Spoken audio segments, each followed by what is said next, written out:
Hey everybody, welcome back to Word Balloon, the comic book conversation show. John Suntress here. Sad day. Stan Lee passed this afternoon. Given the news of the last few months, I think we all saw it coming. But it's still shocking, and it's still going to be a hole in the comic book pop culture world without Stan Lee in it. Think of the many fan generations that Stan Lee represented as a mentor, a father figure in the pop culture world.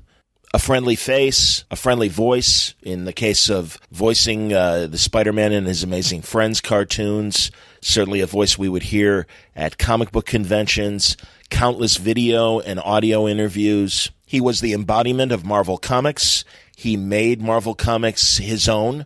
Long after he had been contributing to Marvel with his writing, his editorial style, and his day-to-day work at the company, he continued as a goodwill ambassador up until his death. Every year into his mid-90s, he was still coming to conventions, still making public speeches and having on-stage interviews. And I'm sure all of us were saying, how does he keep doing it? It's amazing. We'd think of our own grandparents or parents and say, God, he's still working. He still seems to enjoy it and has this joy of what he does that he presents on stage in a way that I think a lot of older people didn't. And I think maybe that's why in this last year, when he was struggling and his guardianship and the care of him, his day-to-day care, was under such debate and scrutiny, that I can't imagine the stress he might have been feeling in his final months. So in that respect, I am glad that he's finally at rest. Ironic timing today. I had already scheduled an interview with Fred Van Lente because Fred has a great new book out called The Con Artist, a great novel about a murder mystery that happens at San Diego Comic-Con, and that was going to be the primary focus of my discussion with Fred today. But given his own unique position as a former Marvel writer himself, and also a great historian, he and Ryan Dunlavey doing the comic book history of comics, an excellent series that Stan obviously played a huge part in. It was time to tap Fred's own knowledge of the comic book history and Stan Lee's important part in it, to discuss that and have that be the primary part of the discussion. We do talk about the novel The Con Artist. It's from Quirk Books, and I highly recommend it. It's an excellent idea for a Christmas gift as we head into the holiday season. But again, with the passing of Stan, we couldn't pass it by. So we had to juggle a few things as far as scheduling of dropping episodes, and instead had this conversation this afternoon with Fred about primarily Stan Lee. And, we talk about all the positive things, but we also acknowledge some of the things that, Stan also, the various relationships that started well but ended badly with Steve Ditko and Jack Kirby. And he was a complex man. And it's funny because I've been examining the career of Orson Welles, another complex man, another man that had relationships sour at the end as well, but a fascinating creative force. Again, just like Stan. That's why this episode is called The Unauthorized History of Stan Lee, a good conversation with Fred Van Lente to talk about the life and legacy of Stan Lee on today's Word Balloon. Word Balloon is brought to you by the League of Word Balloon listeners. Thank you very much, League, for your support. I try to provide a different sort of podcast here at Word Balloon, in many ways a lot different than some of the other podcasts out there that review books and have a big group of people, and sometimes we get interesting in-depth conversations, and I think today's episode is a prime example of that. Word Balloon is free. I keep saying it, and I mean it. It will always be free.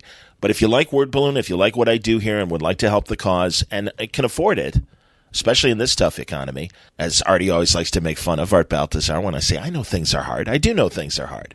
They're hard for me as well. But if you enjoy Word Balloon, if you think it enhances your love of comic books and the pop culture hobbies, and you want to help out the cause, you can help by subscribing to Word Balloon. You can go to patreon.com/wordballoon or go to wordballoon.com and click on the Patreon ad. Thank you very much, League of Word Balloon listeners. Word Balloon is also brought to you by Aftershock Comics. They're shaking things up at your local comic shop right now. And again, this being the holiday season, this is the perfect time to sample Aftershock Comics, not only for yourself, but find a great comic book gift for somebody with one of their series And that way it's something new that they may not be reading now, but could easily get hooked into, because there are incredible genres that are covered by some of your favorite comic book creators.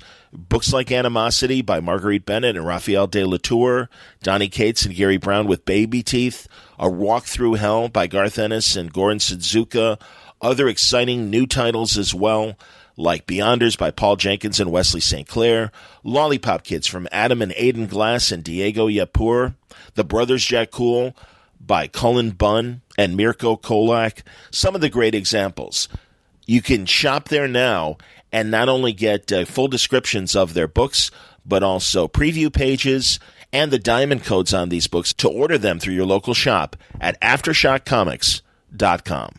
All right, let's get into our conversation now with Fred Van Lente, discussing the life and times of one of the biggest, if not the biggest, force in comics, the great Stan Lee, on today's Word Balloon. Fred Van Lente, welcome back to Word Balloon. Somber day. We lost Stan Lee. The news came out just a couple hours ago, and I appreciate you still coming on and us doing this conversation. No problem. Glad to be here. So, yeah, if we would, let's take a moment and talk about Stan. Ironic, you just wrapped up a BBC Radio, I'm assuming, interview about it. Yes, it's the power of Twitter. I had a producer call me or email me and be like, I see you used to work for Marvel. Would you like to come talk about Stan Lee? And I was like, me and about several thousand other people have done that. But yeah, sure. But I was able to tell her about my background with the comic book history of comics, and so I could speak sort of from the history aspect of it. I did not mention the play King Kirby that Crystal Skillman and I wrote together about the life of Jack Kirby, which is perhaps a less flattering view of Stan, and therefore maybe would be inappropriate to bring up at this time, but or not. I mean, I feel like we gave him a pretty fair shot, but he's a complex figure, you know. Absolutely, man. He's one of the most important in comics history, and there's just no denying that. Well, and again, it is that complication that made him interesting, and it is part of the story. And again, it takes nothing away from honoring his impact on the industry and his importance to the industry and his place as a goodwill ambassador for the industry for decades. I've been posting old YouTube videos of his 1968 television show that he was a moderator of. I'm not even sure what if it was a local New York thing or how it was made, but also his appearance on To Tell the Truth, the game show. Okay. And it was very interesting because they always start whenever they do that's where if you people who don't know your game shows, your old game shows, they would have three people on. They would all claim to be the same person. The panel would ask them questions to determine who the real person was. So there were two other Stanleys. It's great to watch. And it always starts with the game show host giving a preamble of like who the guy is, what he believes, whatever, and it's written by the actual person. And it was great. It was Stan talking about how comic books have evolved and are very relevant in today's pop culture. And again, in 1971, and this was around the time that I think the Spider-Man drug issues probably came out, and so I think he was pretty proud. Right. I think he was proud of his contribution to the discussion about kids and drugs. So yeah, it was great. It's a great little segment, and it's it's vital Stan. It's 1971 Stan. Right. Yeah. So it's pretty cool to see. And let's get into it. Had you ever met him? It's the first thing the BBC asked me. No, I did not. That's okay. I mean, honestly, I never got. I saw him a million times, as we obviously both did at various conventions. I couldn't get close to him, and given the nature of the comic book history of comics, I wanted to ask. Let's do a quick little biographical scan. I love the fact that he started at his Uncle Martin's company, Timely, and was kind of this office gopher, and really was working for. Well, but it starts before then, really. If you think about it, he went to the same Bronx school that Bob Kane and Will Eisner went to. That's so that right. was Spurtle High School in the Bronx. So he knew a lot of those guys. That seminal, even though he was much younger than those guys. Kirby, I believe, was 1917 or 1918, and Stan was born in 22. So he was a bit younger than those guys, but a high school class.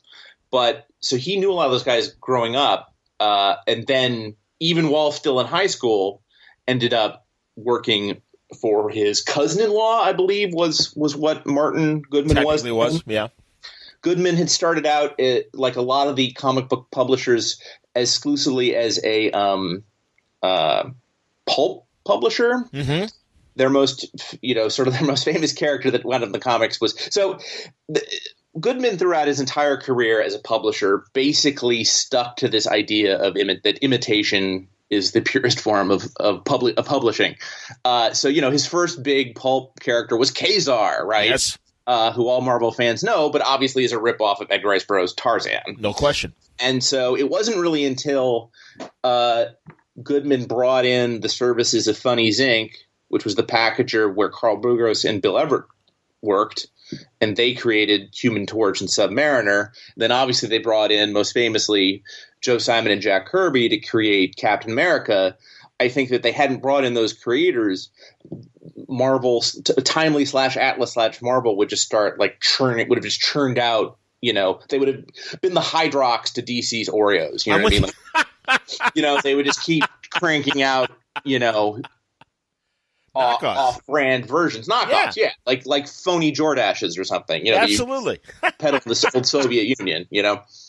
Like they were so imitative that when Stan and so there's another famous character, Patsy. I almost said Patsy Cline. Patsy Walker. Yes. I guess who appears in the Jessica Jones. And of course Hellcat as well. Yeah. And it was Hellcat, but she started out as an Archie ripoff. Yep. Archie was America's top teenager. Patsy Walker was America's number one teenager, except the genders were swapped, right? She was a redhead girl instead of a redheaded boy, and she had these blonde and brunette male love interests. Did she have the Did she have the tic tac toe? Yeah, because Al Jaffe said Stan made him put it on there.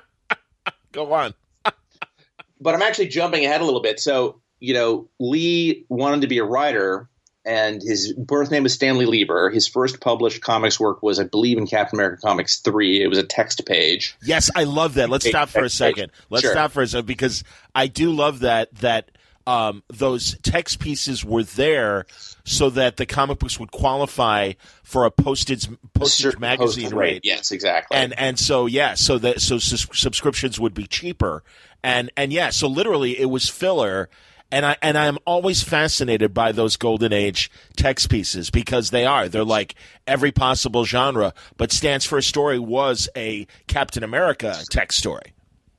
Yes, Captain America foils the traitor's revenge. 2 pages of pulse-pounding, star-spangled action. True believer. That's right. And so, Kirby claimed that Stan was sort of a kind of an obnoxious kid who would like play the flute in the office while he and the others were trying to work, and was generally just sort of a pest. And given how badly their relationship soured in both men's later years, you sort of take that with a grain of salt. But I can sort of see Stan, considering how hyperactive he was when he was 93. I can certainly see him being a little difficult to take as a teenager. Absolutely. Well, no, and I'm glad you said that because, people can go through the archive. I almost considered going through it, but it kind of is needle in a haystack. I didn't think to hashtag a lot of the subjects we covered. But Bendis, on one of the Bendis tapes, was talking about, I think it was the line of characters that Stan created for Boom in the last few years. And he among the writers that he turned to potentially flesh these out, Paul Jenkins, I know, ended up working with him on those. I believe it was Paul, but Brian, he pitched Brian, and this was Stan in his very late 80s, maybe 90. It was about between 5 and 8 years ago when they were doing this, and Brian was really candid and is like, this was still very strong young mind pitching me these ideas, and it wasn't, as unfortunately, I'm sure, given the accounts of people like Todd McFarlane who saw him in his last months, was like, hey, this is an old man. And he goes, God, I felt a lot better after seeing him, given all that we have heard in the last year in the press about, his home care and guardianship and fights between business people that he had been working with for years and also his daughter. People can go online and read the details of that. So yeah, it's but yeah, that he really was vital and like you say, probably as hyperactive as a kid as he was, even in his later years, still pitching stories. And I hope at some point too that much like Kirby has been. That we've examined those last years of Kirby creations, whether they were for animation or some of the later comic stuff like Silver Star and some of the other characters, that we do get a comprehensive look at those last group of characters that Stan created for both the animation and the comics. And I'm not saying that this stuff was Hamlet, but it is interesting to see, the last works of any great creator. Yeah, I'm not familiar with the Boom stuff. Silver Star, I think, is some of the best thing. Maybe not, his eyesight was going, but Silver Star is pretty nuts. And that's the thing. Stan, being the writer, had to rely on animators and these other artists to realize these last characters, and that's what I'm saying. I'm not saying this is going to be gold here or anything like that. It might be like Mae West's Sextet from the '70s, her final film. That guy compared to what One of the reasons I love going on the show so much is your ability to stump me. Like, I should just have a pad and just write down all these things that I'm going to later YouTube to know what the heck you're talking about. Well, Anaria, here's a more contemporary version, Freddie. Although, again, this is going to be a 70s thing, but it's out on Netflix. Orson Welles' last film, they finally untangled all the rights. Sure. And Other Side of the Wind is on Netflix. Yeah. And the documentary. And the documentary is incredible. I haven't had a chance to really sit down and watch the movie itself yet. Right. Oh my God, the documentary was fascinating. And that's the thing. That's what I mean is that last period when he was so creative still trying to pitch ideas, just things like that. But all right, let's get back to the early years. So sure. Yes, so he's kind of the office boy at Timely and kind of a gopher for Jack and Joe Simon. He would famously – Martin Goodman, by the way, is the founder of Marvel. Sorry, I just threw that name out there as if everyone listening knows who that is. Martin Goodman, who was several decades, I think, older than Stan, founded Marvel. Timely. Yeah. Timely, that's right. Originally it was Timely, and it's still Timely at this point. So basically, Stan's immediate bosses are Joe Simon and Jack Kirby, who famously got canned from Timely because they were convinced that Martin Goodman was cheating them out of Captain America money, which was probably true, and started working at DC behind their backs, creating first Newsboy Legion and The Guardian and Sandman and Manhunter. Boys Comics, Boy Commandos, all that stuff. That's after they got fired. Oh, excuse me. They were literally renting out a hotel room down the street from the Timely offices, and they would go during their lunch break, draw an entire other comics line for DC, and then come back and keep working on Captain America comics. Crazy. So Stan, the story that Jack tells is that Stan knew about this and then ratted them out to Martin, his cousin. We have no way of knowing whether that's true or not. We do know that they got fired, and then Stan basically got promoted. Joe Simon was essentially the editor-in-chief of Marvel at that point, and really the first editor-in-chief at Marvel. And then Stan got the job, and he basically held the job a really long time. Yeah, till like the early 70s when he kind of stepped aside as editor-in-chief and was like, I'm going to L.A. to, open doors for Marvel and try and get us in the TV and movie business. Well, the interruption in Lee's tenure at Marvel was the war. Of course, yes. I believe he volunteered, unlike Jack Kirby got drafted. And he never left the country. He was I don't think he ever left New York, except maybe for basic training. He was working on they were making VD pamphlets, anti-VD pamphlets. Yes. And Frank Capra and Charles Addams of the Addams Family fame also worked in that unit. And he had the poster that he was always very proud of, VD, not me. Right. Right. Interesting accomplishment. And so a guy named Vince Fago? Yeah, Vince Fago. Yeah. So a guy named Vince Fago took over as editor-in-chief of Marvel in Stan's absence. And at that period, Marvel, the superheroes were already kind of dying off as the war was ending. And so they sort of transitioned. Marvel became really – the other thing that was big was Dell's Disney Comics. So yes. Marvel quickly became the leader in the second in the field, which is sort of their MO of funny animal comics. Yep. Another person who was working a lot of Marvel at the time was a woman by the name of Patricia Highsmith, author of Strangers on Train and The Talented Mr. Ripley and all that stuff. And Vince Fago set up Patricia Highsmith and Stan Lee on a blind date. I had no idea. That's amazing. And this is in his great biography of Highsmith I read, where she interviews the writer interviews Vince Fago, and Fago said that, she wasn't in the closet, but Patricia Highsmith didn't advertise to her male coworkers that she was gay. Wow! And so this blind date did not go well. And I'm quoting Vince Fago directly. It's because it didn't go well because Patricia Highsmith was into girls and Stan Lee's only into Stan Lee. Exactly. And I'm shrugging right now. And that's, again, part of the story, man. There you go. No disrespect, but absolutely. It's like, this is who Stan Lee was. And I appreciate this level of conversation because I'm sure that there are going to be plenty of blogs and podcasts that are going to be, nothing but the gold. And that's fine. That's totally fine. Geography guy. So, so as everybody knows, in the 50s, the comics industry went through one of its worst periods where they were being attacked by psychiatrist named Frederick Wortham. They were being hauled into the Senate to testify about juvenile delinquency and the various antitrust suits brought by the government made a lot of distributors collapse, magazine and newspaper distributors. And so the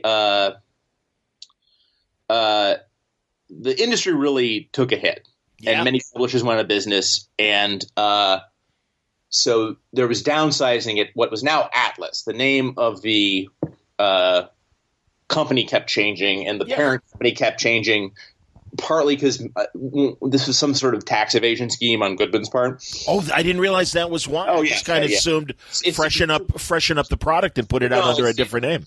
It's to confuse the hell out of the auditors. Hilarious. Is what the purpose of that was. Of course. So Martin one day told Stan to fire everyone at Marvel but himself.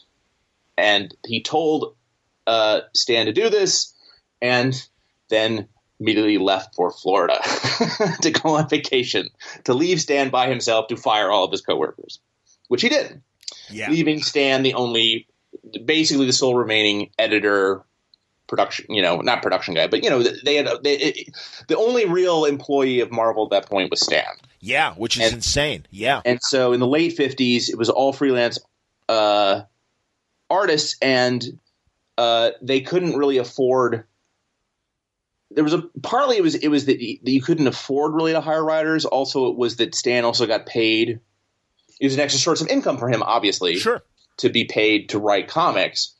So this is how the Marvel method came about, which is that you have an idea for one of these crazies. So Marvel went through a very heavy romance. They became the second biggest romance publisher. Yes. They became the second biggest Western publisher. And second biggest horror publisher, absolutely. Second biggest horror publisher. And then towards the end of the 50s, when Godzilla was big, they became, I guess, the biggest kaiju comics publisher. That was certainly a niche of a niche. I have never heard it described that way, but you're 100% right. I always thought of it more as that late 50s sci-fi period where giant roaches and giant spiders were in the movies, and Stan was doing the same thing in kind in the comics. But also, you're right, coming up with all the kaiju monsters, Gorgo, Monstro, all that stuff. Yeah, so they'd come up with titles, and then they'd say Stan and Steve Ditko had come from Pennsylvania at that point. He was a very young man at that point.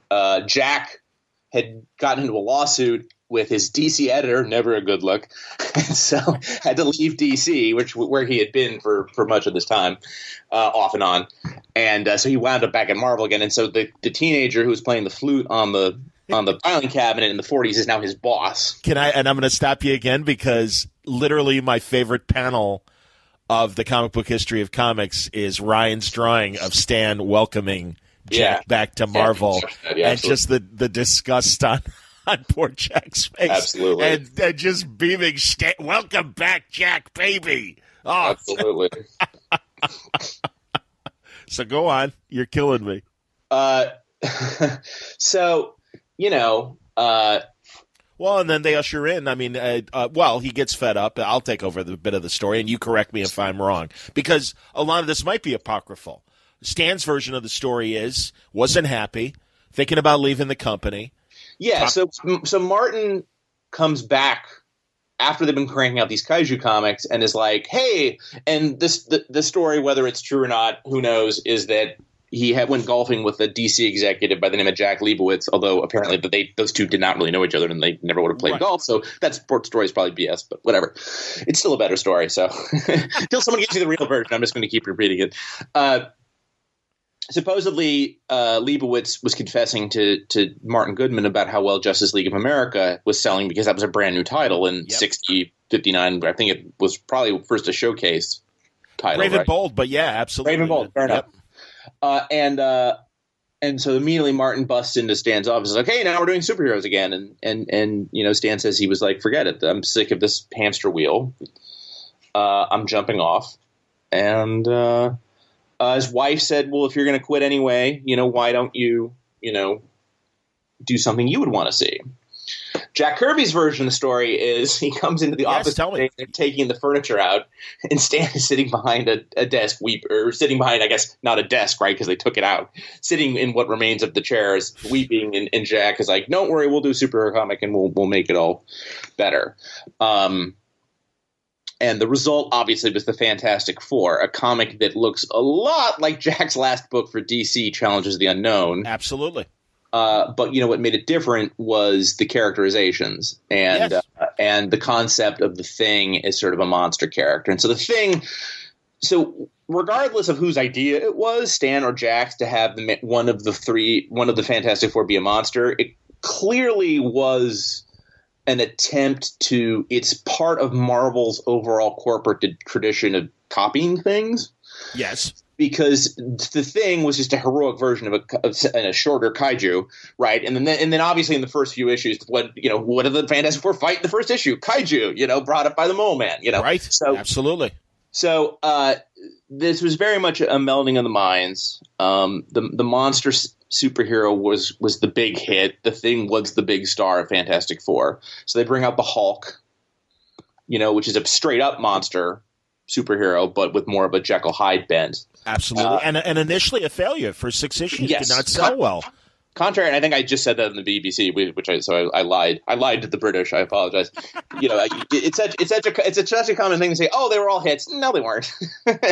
Just when they create something, they never let it go. Right. So the Hulk bombed, but then they stuck him in the Avengers and they stuck him in Fantastic Four and then tried to gin it up. And then you have Thor, who's the god superhero. You have Spider-Man, who's the teenager superhero, which sounds like a no-brainer to us now, but was very influential. That was also largely influential because the second most popular character in the Fantastic Four was the Human Torch. So yeah, Peter Parker was essentially sort of a Human Torch with Jewish guilt added. Uncle Ben. And then there was a wizard superhero, which may or may not have completely been Steve Ditko's idea, but. You ever hear Alan Moore? Alan Moore was on a show on the BBC radio. It was a great show, and now the name of it is escaping me. But the comedian Stuart Lee was interviewing Alan, and he was talking about the Marvel, the way that he wrote Marvel superheroes. He's like, Stan Lee was influential because all of a sudden these superheroes had flaws, like a bad leg. Meaning obviously Don Blake. But it's true that, yes. So along with the angst and the guilt of, it was those psychoses and real world problems. God, I truly, Spider-Man worrying just as much about capturing the lizard as he was getting cold medicine for Aunt May. Sure. Or washing the Spider-Man uniform in a laundromat. It's just little touches like that. That again, I don't know how now something like that kind of scene. Well, how much of that was Ditko and how much of that was Stan? I mean, the comparison that is like the DC heroes are all largely variations of Superman, right? So right. The Flash is fast Superman, Wonder Woman is girl Superman. Green Lantern is, I don't know what the hell that's supposed to be, Superman. What were they smoking when they came with Green Lantern? I love Green Lantern. Anyway, but then the high concepts became a lot higher. that makes any sense, in Marvel, because they were not power. The high concepts were in the Secret Identities, not the power set, right? So they moved from the power set to like Iron Man, who is Howard Hughes, is a superhero, Right. Daredevil, blind guy, is superhero. You know what I mean? So they kind of tried to ride that train for as long as possible. Yes, and Slott always says, and I love this, and he said it once on Word Balloon, put all the Justice League on a bus, have the bus go into a tunnel, and have the panel be pitch black, and have nothing but word balloons. You wouldn't know who was speaking. You really wouldn't know if it was Hawkman or Green Arrow or Green Lantern or whatever, or the Atom.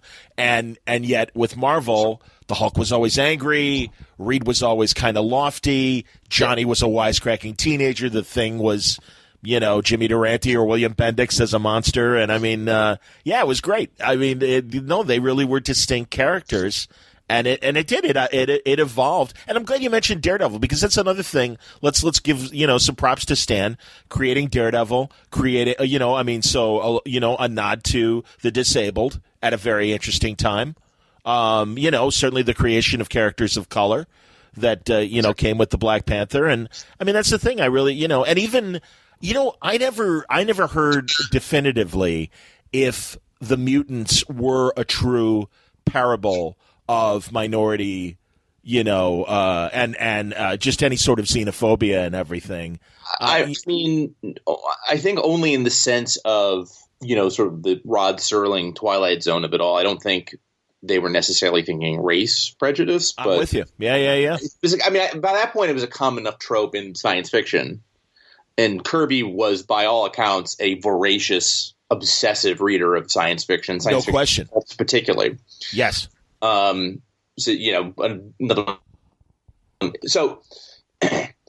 again, these comics are all being created by the Marvel method, which is where, yes, at best, the artists are getting a piece of paper with a plot on it, but very soon even that got phased out, and it became, I'm verbally telling you what it is. Then it became, just do something like this and it'll be fine. Right, or even I know John Romita Sr. used to say he would come up with plots for Spider-Man when he was drawing it. They all would. Yeah, and then people, like Gil Kane, for example, was somebody who really loved it and found it very liberating. And then the artist would bring the art in. Kirby would famously write down suggestions as to what he wanted the dialogue to be. Stan would often ignore those, just do his own thing. And then Stan would add the dialogue. I assumed he dictated it to somebody. I don't know if he was dictating it literally to the letterer, maybe. I don't really know how that works. Yeah. But that actually is something I'd be fascinated to find out, whether he does secretary do it or whatever. Yeah, Flo did it. Yeah, and Flo Steinberg, sure. And then she handed it off to Artie Simek or whoever it was. Yeah. But, so some artists like Gil Kane and John Romita Sr. really appreciated this model and really loved it. Guys like Ditko and Lee and Kirby became increasingly frustrated by what was then obviously Stan's predilection towards self-promotion. Yes. And they found it very offensive, and it destroyed the Ditko-Lee relationship first. Ditko, of course, who I believe we also lost this year, was a famously prickly personality, really oil and water. So it's not sort of surprising that they had a falling out. Stan, I think, knew that he was maybe taking too much of the credit, so he started so very quickly the credits in Fantastic Four after Ditko leaves becomes. It used to say written by Stan Lee, drawn by Jack Kirby. Then very quickly it becomes by Stan Lee and Jack Kirby. Yep. But Kirby was still annoyed and stopped creating characters for Marvel and instead defected to DC again for the second time in his career, secretly creating books for DC, at home when he wasn't working on Marvel stuff. And so he left and to do New Gods. Yes. And that defection is about the point where Lee starts coming out with his books, which really are what cemented his legacy in a lot of ways, like the Origin Marvel Comics and the Son of Origins and all that stuff. Yes, they're incredible. And honestly, among my first Marvels as a little kid. I mean, it was those in a couple of the Treasury editions. Yeah, man. And that's when I learned about Nick Fury. That's when I learned about Doctor Strange. Sure. In Son of Origins. And the text, when you're a child, you're just like, oh, Stan Lee did all of this. That's great. Then you look at it later and you sort of, and you hear the other side is the story. You look back at those books and you're like, how true, quote unquote, truthful they are is questionable, because there's a lot of sort of dancing around about who really did what. What you need to remember is that at that time, I believe also at this time, Marvel was having a lot of problems. This is about the time they slashed the page counts in the books down to 16 pages. That's right. The 70s were becoming brutal on all sorts of periodicals and magazines because people were, the TV had become completely ensconced in American life. Right. Comics were, and really all reading material was starting to dwindle as a mass medium. And I believe this is the time when Martin Goodman broke with Marvel. I think they sold Marvel to Cadence. And then Martin went and founded his own comic book company. Atlas Seaboard, yes.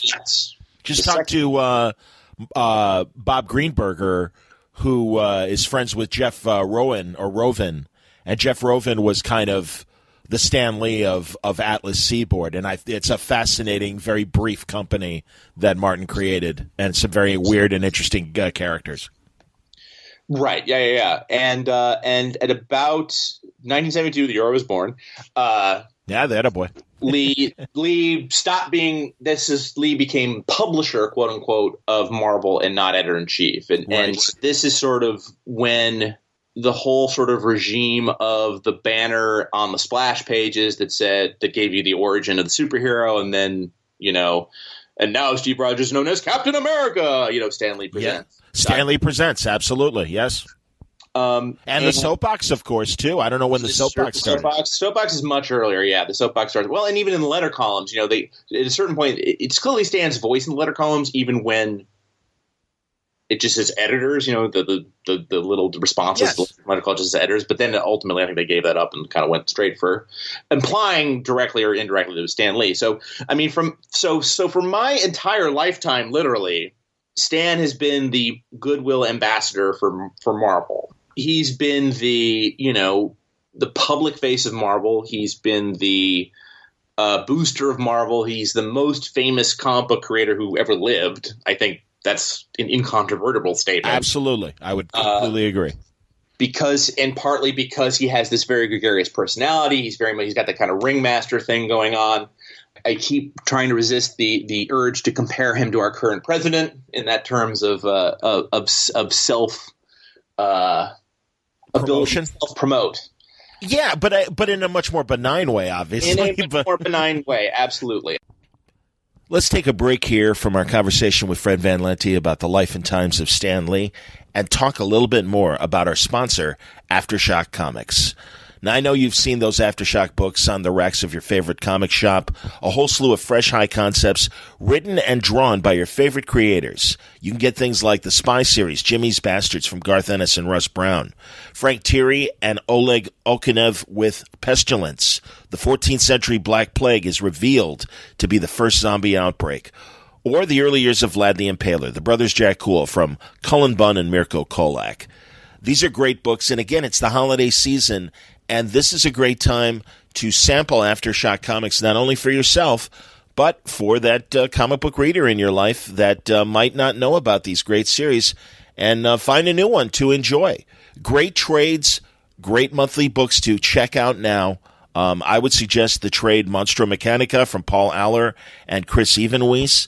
That is this great Leonardo da Vinci story with his female apprentice Isabel and their wooden robot, Monstro Mechanica. The collected trade is available.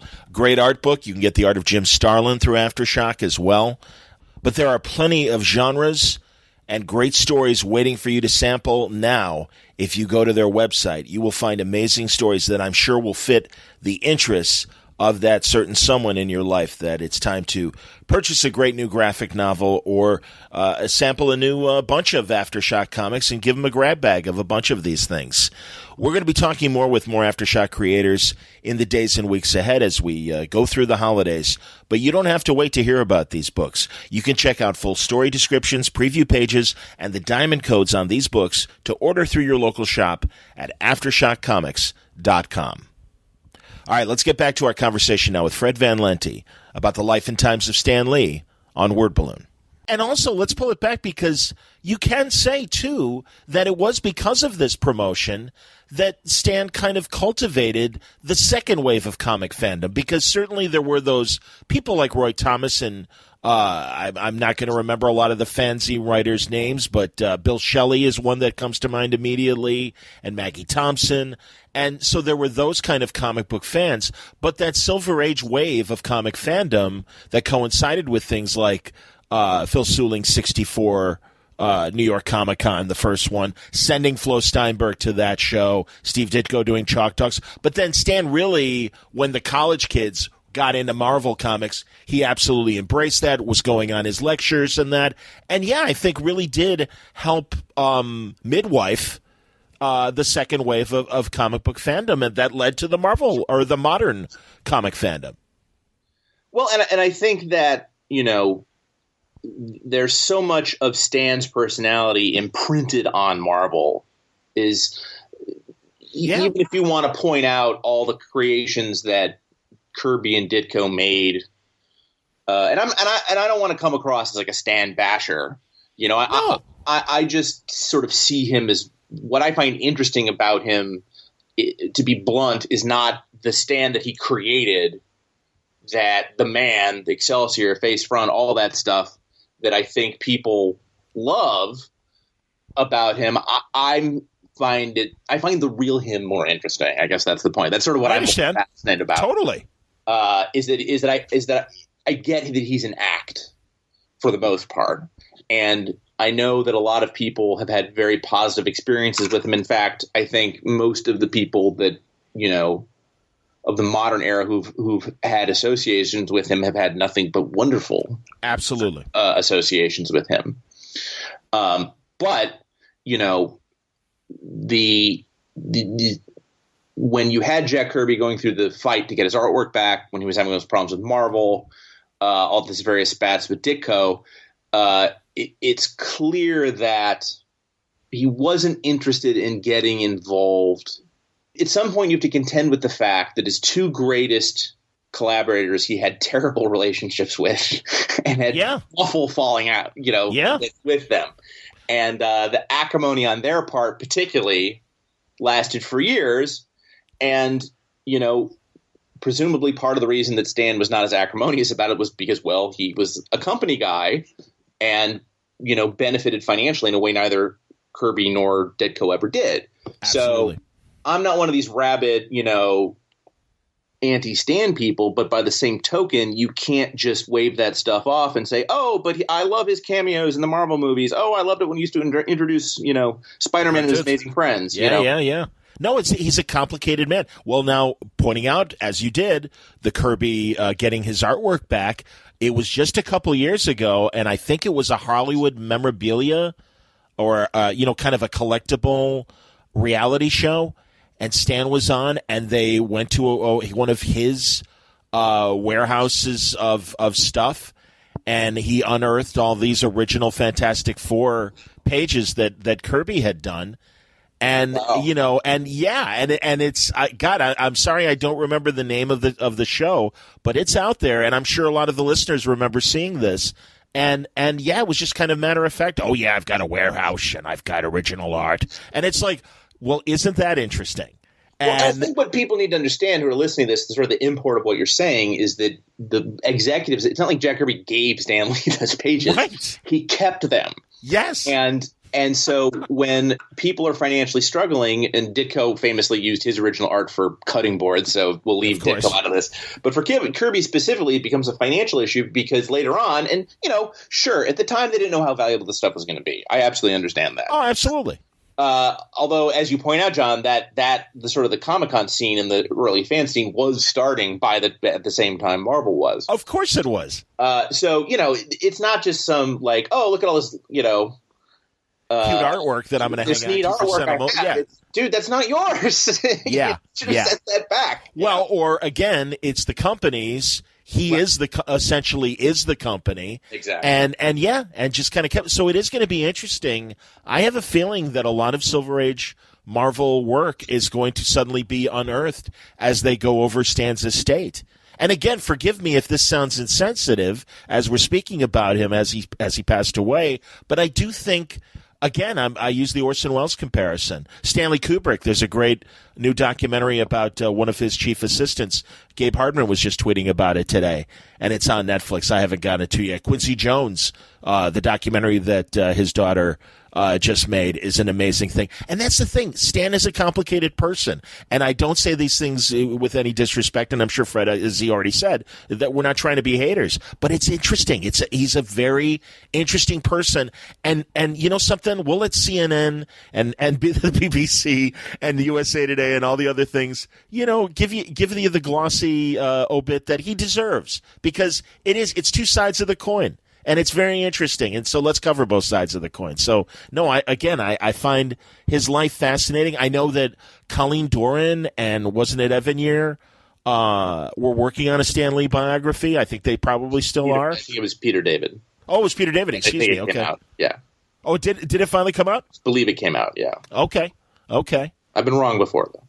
No. Jesus, man. Well, you're too busy doing the entire history of comics. What are you talking about? So, no, it's so... I mean, and then, as Marvel changes hands over the years, Stan kind of, has that period where he's, like we said, the goodwill ambassador of Marvel. There was that very ugly period in the 90s when they were kind of estranged, and Avi Arad kind of helped smooth things out and kind of made him, chairman emeritus, and they set up a very nice, comfortable pension for Stan and for Joan as well, and, in fact, their daughter. They rightly recognized that it's much better for Marvel to have Stan Lee on their side than not on their side. Yeah. Public relations wise. Yeah.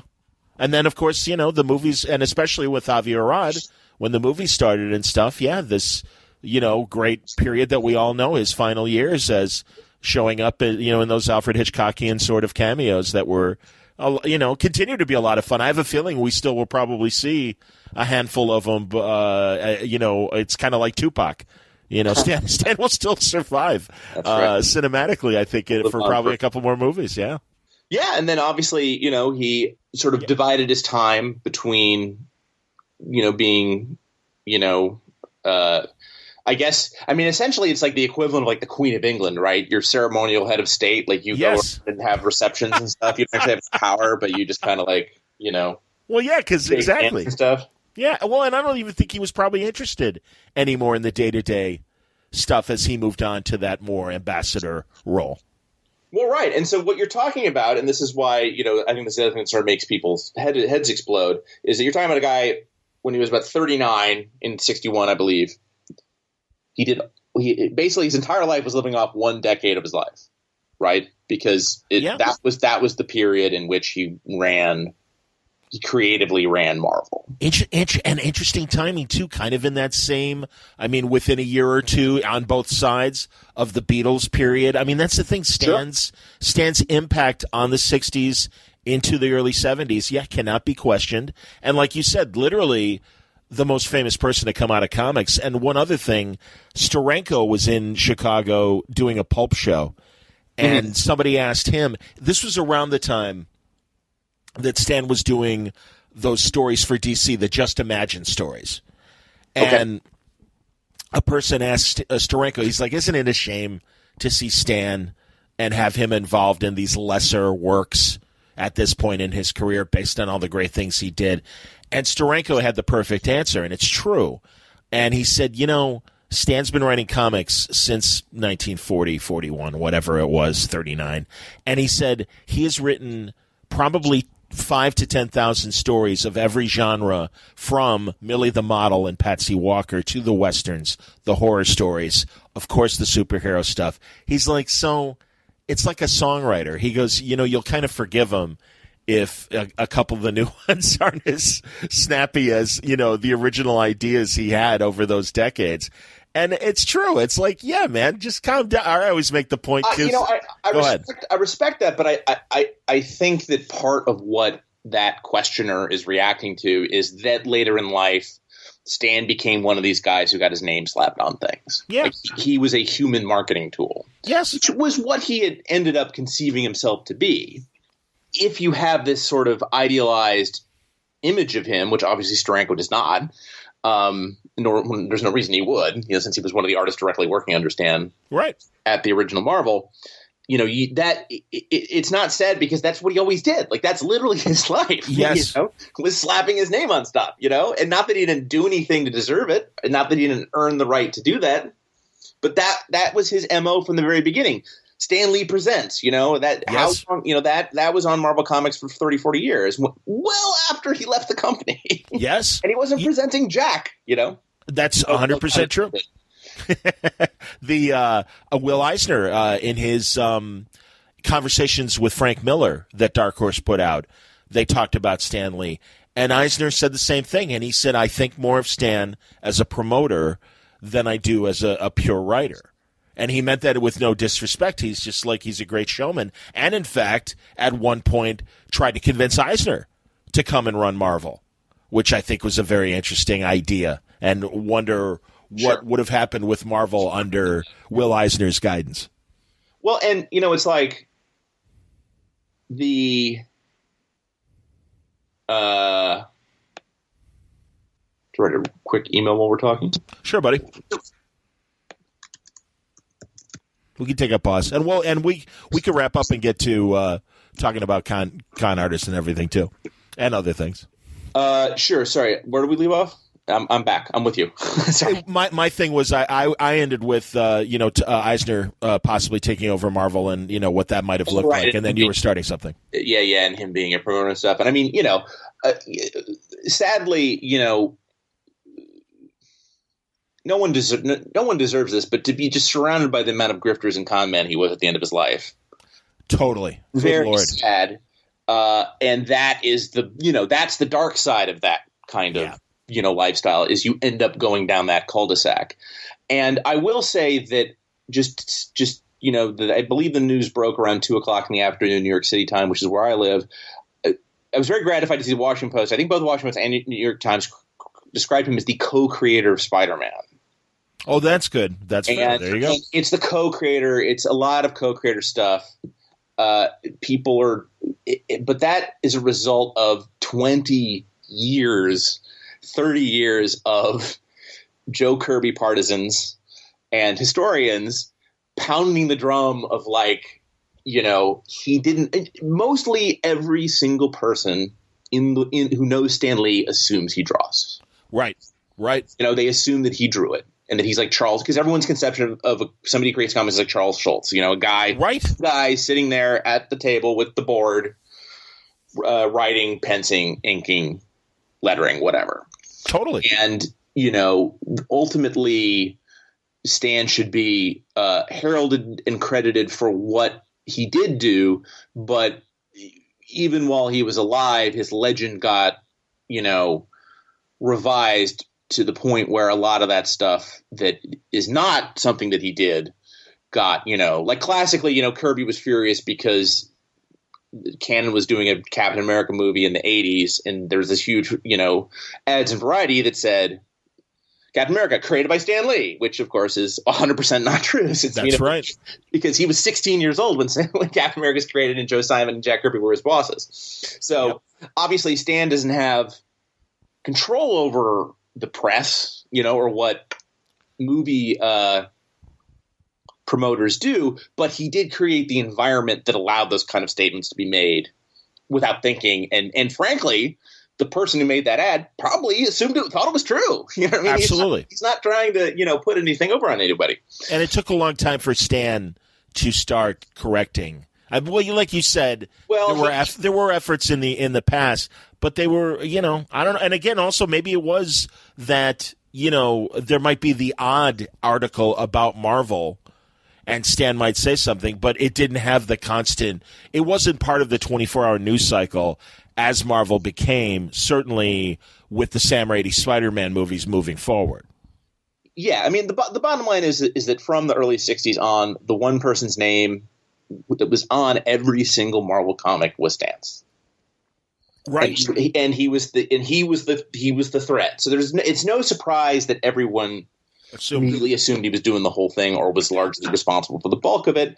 And again, God bless his smarts for doing that, because I do think that gave Marvel a brand that was distinct, and it would not. I feel confident saying it would not have been as successful without that brand. I completely agree. Absolutely. So no, man, that's sort of the complexity of the man, right? Is the promotion that helps also hurts some people. Right. Some people get hurt in the process as he was promoting himself. Exactly. No, it's a complicated man who made his mark and deserves the accolades, but also deserves the full story. And it's a shame that and again, I don't mean to, disrespect him, but, in later interviews, it would be, Stan, can you tell us what happened when X? And in fairness, this is a man that was in his late 80s to mid 90s that memory isn't always great, but it's a shame because I really do feel like there is a hole in terms of what really happened to get everybody's side of the story. And, we got Kirby on record. We've got Romita Sr. on record. Some of the other Marvel bullpen people, stated their case. It would be nice to get a full balance and hear all sides. Yes, but a lot of that stuff. But a lot of that stuff is lost to time, right? Yeah, exactly. And Stan has notoriously had a terrible memory for decades. Yeah, and has a tendency to tell the same. Like I just saw somebody at Aisle 9 tweeted, "Where does this Excelsior come from?" And Stan was like, "Well, everyone keeps ripping off my catchphrases, so I decided to come up with one that people couldn't spell, so they couldn't steal it from me." Like he just made up an answer. You know what I mean? Like. It's like, Stan, it's the state motto of New York. That's what Excelsior is. Just say it. I had no idea of that. That's amazing. That's where it comes from. That's fantastic. It's so hard to admit it. It's on the flag. I assumed Arthur's sword and the whole idea of, power, the power of Excelsior and everything, that it's a powerful word. That's crazy. Yeah. I love that. Freddie, that's awesome, man. Yeah, okay. So, 49 of the other states are the people right now in Iowa are going, "Oh, I didn't know that." That's right. It's no live free or die. But, I'm hip.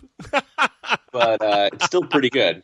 That's fantastic, man. Well, seriously, exactly. Now, the rest of the story, I think the rest of the listeners know. But I really appreciate us taking this time and really, going over this. And yeah, Freddie, you were the right man. We had this. Send your angry emails to John at WordBalloons. Absolutely. No, and honestly, I will. I'll assume all full blame if people found this portion of the conversation disrespectful in any way. Like we said, Stan was a complex man. We all admired him. We all appreciate what he did for comics. It's not the whole story, though, if all you concentrate on are Fuzzy Uncle Stan and his cute cameos and just the Cliff Notes. There's more to the story, and that's what we hope to provide with this conversation. Moving on. Yes. The reason why Fred was initially going to come on today was and I still want to do this because I think it would make an excellent Christmas present. Fred's new novel, The Con Artist.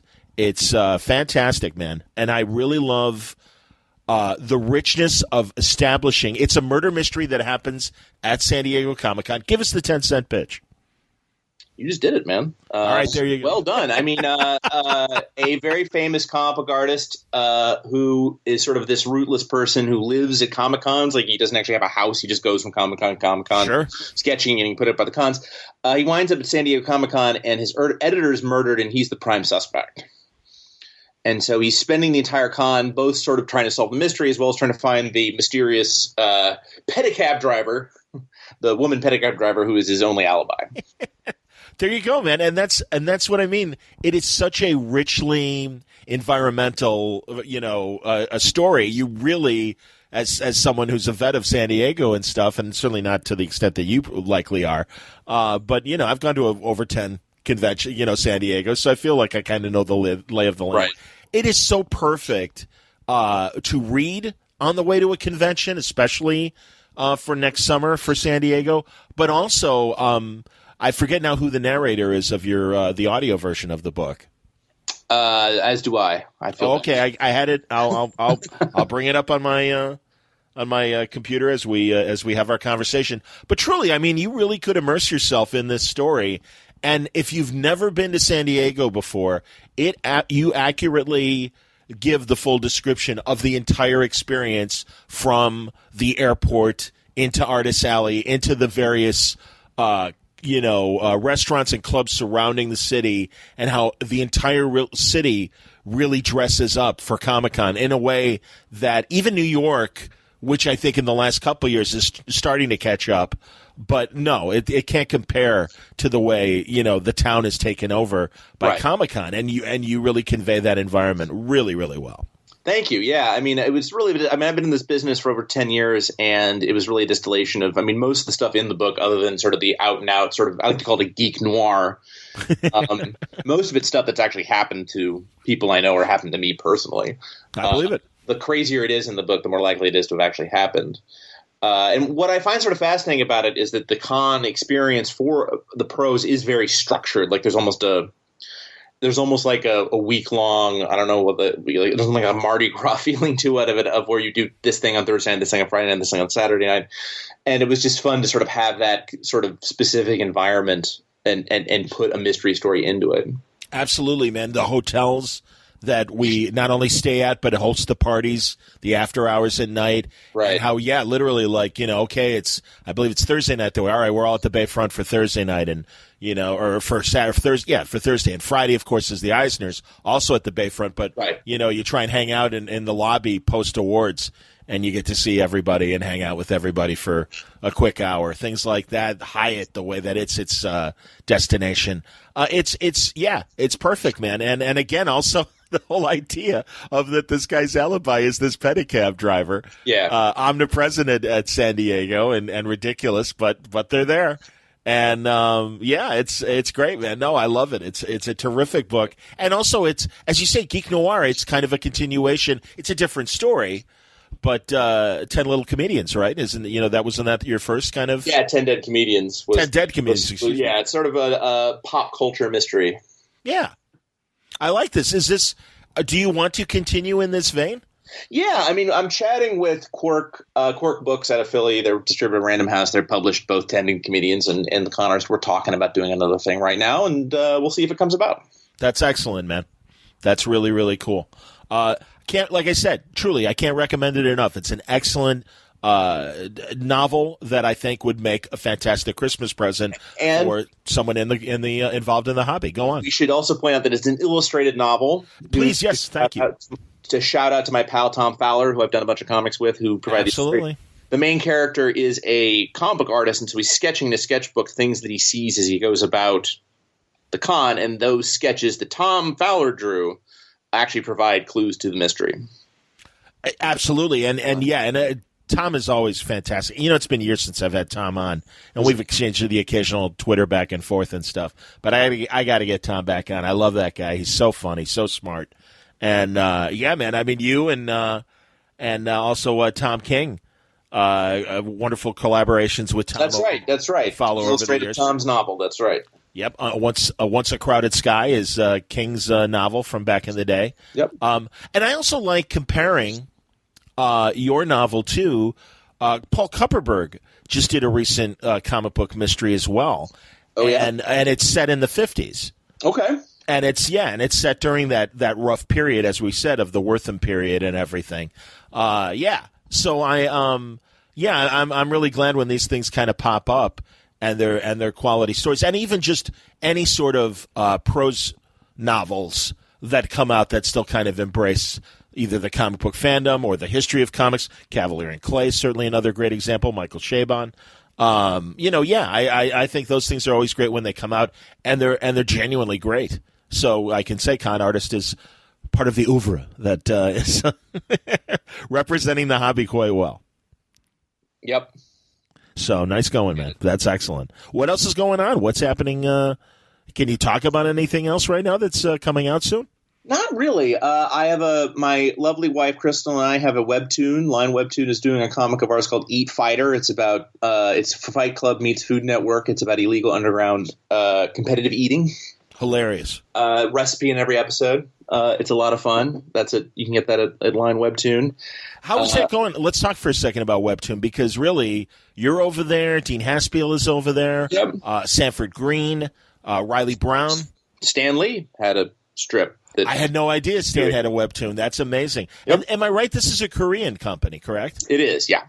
And that's cool because they have been, very quiet. Well, it's certainly quietly from the U.S. market, but I know that, like, even before tablets, the Koreans were creating content for cell phones, like ebooks that specifically were for cell phones, things like that. And I find it really interesting, just generally, that the content makers in Korea were thinking along those lines. And it seems like, the Line Webtoons are doing great. Yeah, it's a lot of fun to do. Get a lot of fun feedback. It's a different way of working because it's designed for the phone. So instead of pages, obviously, or even the panel to transitions, like if you read it on Comixology, on Webtoon, it's just a single strip. So the artist Fernando Pinto and Crystal and I are having an interesting time sort of figuring out, how to adapt the some of the conventions of the medium to that format. Cool. Like the obvious one being a splash page or a double page spread, you go big on the printed page to indicate things are amazing and, right. Things are happening. Unfortunately, when you try to do that on a phone, you actually get smaller. Right. So a much more powerful tool visually, composition-wise, in the cell phone is the close-up. Exactly. And I really was having changes the idiom of comic storytelling, which is interesting. I was just telling someone, I don't think it was on a Word Balloon episode. I think it was just a conversation, and we were talking about that was the concern. Oh, it was another podcaster. And he was like, just saying, I don't know if I want to get into, the culture wars today in terms of subjects for comics. And I said, yeah, but that's what's happening now. And I said, in a different way, when digital comics were first on cell phones, before the tablet was really produced commercially, that was my same concern. And said, well, what happens to the splash page? Because now your reading surface is only the size of a baseball card. Right. So what does that mean for panel progression? And as you say, now the impact is the close-up as opposed to the splash page when you're drawing and writing for the cell phone. No, and again, this was before the tablet. Then the tablet came out, and it's like, all right, well, that's about the same size as a comic page. Right. Splash pages can, retain their greatness once again. But yeah, I was wondering, again, I was short-sighted, didn't know the tablet was coming, and I'm like, well, yeah, what happens? What happens to the storytelling?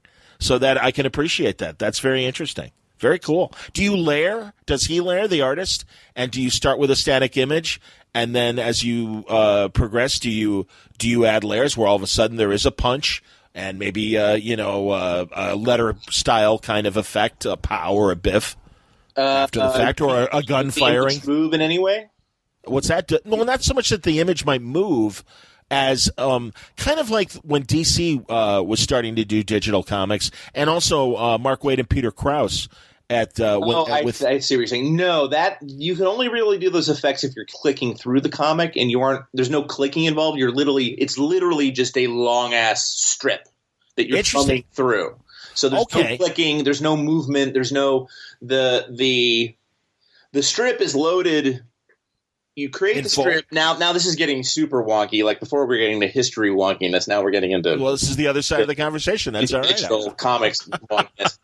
So they're created in Illustrator with you do things called artboards in Illustrator that slice the strip up into about between 40 and 50 slices or screens or whatever you're going to call it. Even though that's in 50 parts, what the app does as you're scrolling is it loads in each screen. I'm with you. Underneath it in a microsecond. Sure. Fast. So it looks like a continuous, I'm with you. If the Flash was trying to scroll through it, he could probably do it and there would be a slight delay. Normal I understand. Man such as ourselves, it's just to load. So, like you said, it's like a long. And so you can't really do those kinds of effects because those are really when you have panel to panel transitions. Okay, well then there are no panels. Literally, it's just one big strip. Okay, yeah, it's like what Scott McCloud was kind of describing with understanding comics. 100%. Yeah, so that's interesting that method has survived in this format as opposed to the other digital comics, the layer progression that I'm describing, and also the those are still around. Of course. Well, and also the directed, panel to panel progression that Comixology now provides and stuff. So no, it's interesting to see how everybody, Madefire is doing its own thing with comics as well. Actually, I keep meaning to check in with Madefire and seeing where their progression is. But yeah, it is interesting that there's still different ways of doing, digital comics and everything. And again, this was the original way that McCloud was just talking about. So very cool. I like it. Absolutely. So, well, that's awesome, man. Is anything else that we can promote? Not really. Okay. Nothing. Everything is all not yet announced. All right. Too far away to really talk about now. Are you? I mean, have you seen? Obviously we're in the midst of the new television season. What are you watching if you have time? I've become like a pure sports guy. Like I watch hilarious. Go on. And I what am I watching that I'm liking? I really like Camping. Jennifer Garner's HBO comedy. I think is terrific. Yeah. Okay. I think that's really well done. Have you seen Homecoming I'm playing yet? Red Dead Redemption 2, which takes up all of my sitting in front of the TV time. So that's fantastic. Not watching a lot of narrative television. Okay, I understand. That's great. You know what a show, and it's been a few months since it came out, and here's a guilty pleasure, and I really can't believe I'm even saying this. I love The Good Cop on Netflix. Okay. It's a weekly, it could have been a weekly procedural on USA. Very it's cool. Of all people, Josh Groban, the singer, and Tony Danza as a father-son. Danza is a disgraced former cop that went to jail and was dirty, and his son is this straight arrow to the point of ridiculous actions. Great cop. They're in New York, and they live together, and it's kind of an odd couple vibe going. And I normally hate Tony Danza post-Taxi because I did love Taxi. Taxi was a great show. It was not a Who's the Boss guy or his subsequent shows, right? But his usual Tony persona really comes through and works in this thing. And yeah, Josh Groban is not the greatest actor in the world, but I don't know. They come off very charming, and it's also written by the people that wrote Monk and some of the other lighter chewing gum kind of USA procedurals that they did in the years. And yeah, it's just I love binge watching, and I love the idea of storylines carrying over and being very important each week, and each episode. But that said, every now and then it is nice to just have an hour of chewing gum that you can just enjoy. And then, it's good disposable entertainment. And that's what this show is, The Good Cop. I really enjoy it. Excellent. Yeah, there you go. Keep my eyes peeled for it. And the docs on Netflix, as I was describing when we were talking about Stan, can't recommend the Orson Welles documentary enough. It's called They'll Love Me When I'm Dead. Okay. I've seen the trailer for that. I will have to check that out. Absolutely. It's amazing. And the Quincy one is fantastic. Oh my God, such great archival footage and interviews, and Frank Sinatra just giving it up to Quincy. I mean, when Frank Sinatra speaks about another genius and is really like, I can't believe how amazing this guy is. That's always like really great to hear. And just the way that his career touched everyone from the jazz age of the 50s all the way up till today, and still such an important creative figure and force in pop culture. I mean, I love Quincy Jones and always have, and this is a tremendous tribute documentary. That's awesome. Yep, there you go. So those are my recommends. All right, Freddie, I won't waste more of your time. No, it's fantastic. Thank you for having me and getting me in trouble with the comics internet. I love it. Well, truly, man. Again, given your position as a comic historian, it just happened to be fortunate for both of us to have this opportunity to not only promote the con artist. Excellent book, Quirk Books. Get it now. You can get the soft cover version of the book, or you can get the digital version of the book. And it's the available audiobook. everywhere. And the audiobook, absolutely. So I will say in the postscript who the narrator is of the audiobook. Please do. Awesome. Absolutely. No, as always, Fred. Thank you very much. We'll come back in a few months and talk about something new. I love it. So there you go, our unauthorized look at the life and times of Stan Lee with Fred Van Lente. I thank Fred for his candor and exploration with me about Stan's career. I'm sure we left things out. We were both working extemporaneously on this and, spoke about our feelings and fascination with the full picture of Stan Lee. Because, again, as I said, if you want the, just the golden memories and the top hits, there's going to be plenty of outlets in the days that follow that will do a much more comprehensive job. And certainly we're getting those initial obits from some of the news outlets that, only play the hits and only play the highlights. But like I said, Stan had such a fascinating career. I didn't want it to go completely unregarded, and I really wanted to look at the whole man, the whole picture. My thoughts go to his family and friends who knew Stan much better than this comic fan ever did. I admired him as many of us readers did, and again, as I learned more about him, I only found him more fascinating as a figure, as a creative force, and one of my Santa Clauses, as I always like to say about these older creators who sparked my interest as a child and continued to fuel them through their lives. And their legacies live on, and we all know that Stan's legacy is in great hands. And the Marvel Universe, the future has never been brighter. And I'm really glad, as I'm sure we all are, that Stan got to see the amazing success and turnaround that Marvel made from near bankruptcy in the late 90s to the dominant force that it is today. I mean, we all know it's right up there with the Star Wars franchise. It's changed the face of film. It continues to change the face of television and streaming. The future is bright, and Stan led the way. Thanks for all your contributions, Stan. Today's episode of Word Balloon is brought to you by Aftershock Comics and the League of Word Balloon listeners. I thank you very much for your support in listening to Word Balloon, and hopefully today's conversation was another one that you appreciated. More to come this week. Like I said, Stan's death kind of made me rearrange the schedule to accommodate this conversation and produce it today with Fred Van Lente's help. So thanks again to Fred. Thank you for listening. Questions or comments, I'm right here for you. John@wordballoon.com is my email address. You can acknowledge me on Facebook or Twitter and tell me what you thought of the episode today. And, I hope you enjoyed it. Until next time, thanks a lot for listening. Word Balloon is a copyright feature of Shaky Productions. Copyright 2018.